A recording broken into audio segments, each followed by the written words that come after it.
जय हिंद, वंदे मातरम। आज हम आप लोगों को लैटिस एनर्जी के बारे में जानकारी देंगे। लैटिस एनर्जी होती क्या, इस चीज़ को समझिएगा। सबसे पहले लैटिस एनर्जी जिसे जालक ऊर्जा कहते हैं, क्रिस्टलीय जालक ठोस यानी आयनिक ठोस जो जालक संरचना का निर्माण करते हैं,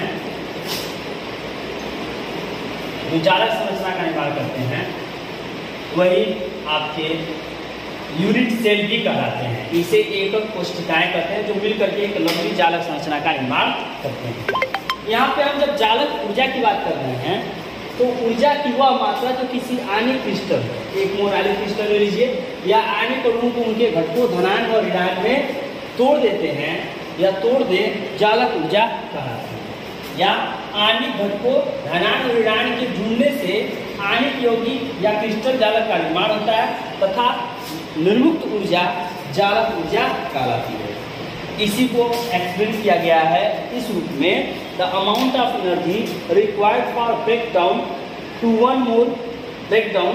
one mole of ionic crystal into their cation and anion called lattice energy, जिसे लैटिस एनर्जी के नाम से जाना जाता है।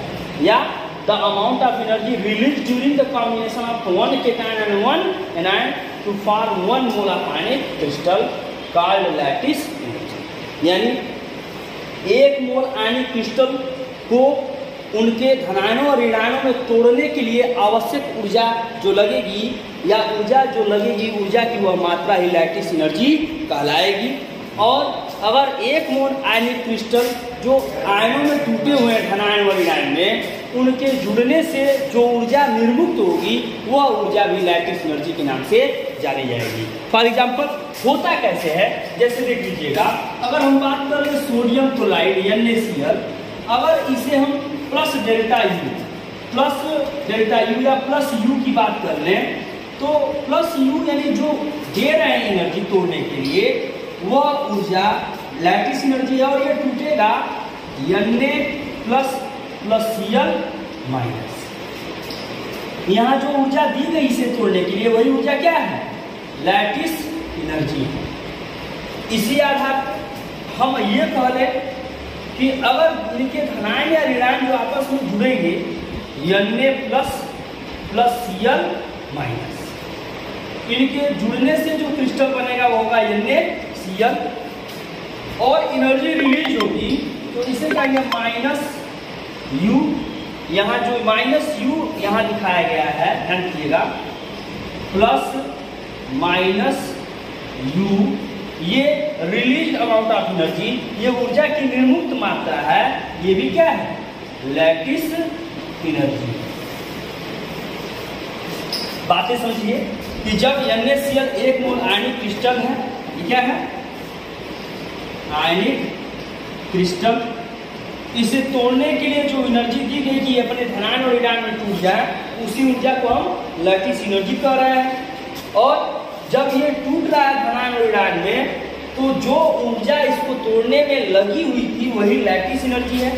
इसी प्रकार जब ये आयनिक जो धनायन और ऋणायन इसके अणु आयन आणविक या इसके परमाणुविक आयन हैं, ये जब वापस जुड़ते हैं तो फिर आयनिक क्रिस्टल का निर्माण करते हैं। बनने वाला क्रिस्टल आयनिक क्रिस्टल, और जो ऊर्जा निर्मुक्त होती है वो ऊर्जा लैटिस एनर्जी कहलाती है। यानी सीधे सीधे कहने मतलब क्या है कि वन मोल आयनिक क्रिस्टल को उनके धनायन और ऋणायन में तोड़ने के लिए आवश्यक ऊर्जा लैटिस एनर्जी कहलाती है। या धनायन और ऋणायनों के कॉम्बिनेशन से जुड़ने से एक मोल आयनिक क्रिस्टल का निर्माण होता है। यानी एक मोल आयनिक क्रिस्टल के निर्माण के दौरान जो ऊर्जा निर्मुक्त होगी वह ऊर्जा भी क्या कहलाएगी, लैटिस एनर्जी कहलाएगी। यानी जो ऊर्जा लगी थी तो भी लैटिस एनर्जी थी, जो ऊर्जा निकल गई वो भी लैटिस एनर्जी है। सेम अमाउंट ऑफ एनर्जी, जो ऊर्जा जितनी लगी थी वही ऊर्जा उतनी क्या होगी, निकलेगी। यही आपका लैटिस एनर्जी कहलाता है। इसके लिए फार्मूला है माइनस डेल्टा H बराबर, इसे एक बात याद रखिएगा, लैटिस एनर्जी को U से प्रदर्शित करते हैं और फार्मूला होता है माइनस डेल्टा F बराबर S plus half D plus I minus E minus U। यहाँ S सब्लिमेशन एनर्जी, इसे ऊर्ध्वपातज ऊर्जा कहते हैं, ऊर्ध्वपातज ऊर्जा कहते हैं। डिसोसिएशन एनर्जी, इसे विघटन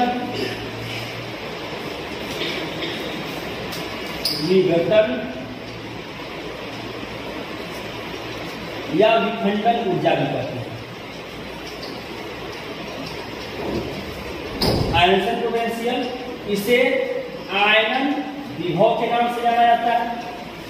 इलेक्ट्रॉन एंथैल्पी, इसे इलेक्ट्रॉन बंधुता के नाम से भी जाना जाता है। और लैटिस एनर्जी, जिसे हम जालक ऊर्जा के नाम से जानते हैं। आई होप ये मेरी बात आपको समझ में आई।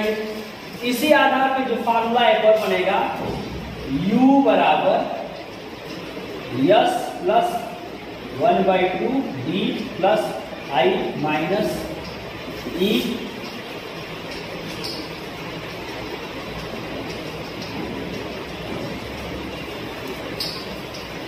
Plus delta H। ये लैटिस एनर्जी के लिए दूसरा फार्मूला है। एक स्थिति ये दिखा रही है कि बनने के लिए ऊर्जा की आवश्यकता और निर्मुक्त हुई ऊर्जा की आवश्यकता, दोनों ये फार्मूले अपने आप में प्रदर्शित कर रहे हैं और ये लैटिस एनर्जी को परिभाषित करते हैं। आई होप आपको बातें समझ में आई। Thanks to all of you.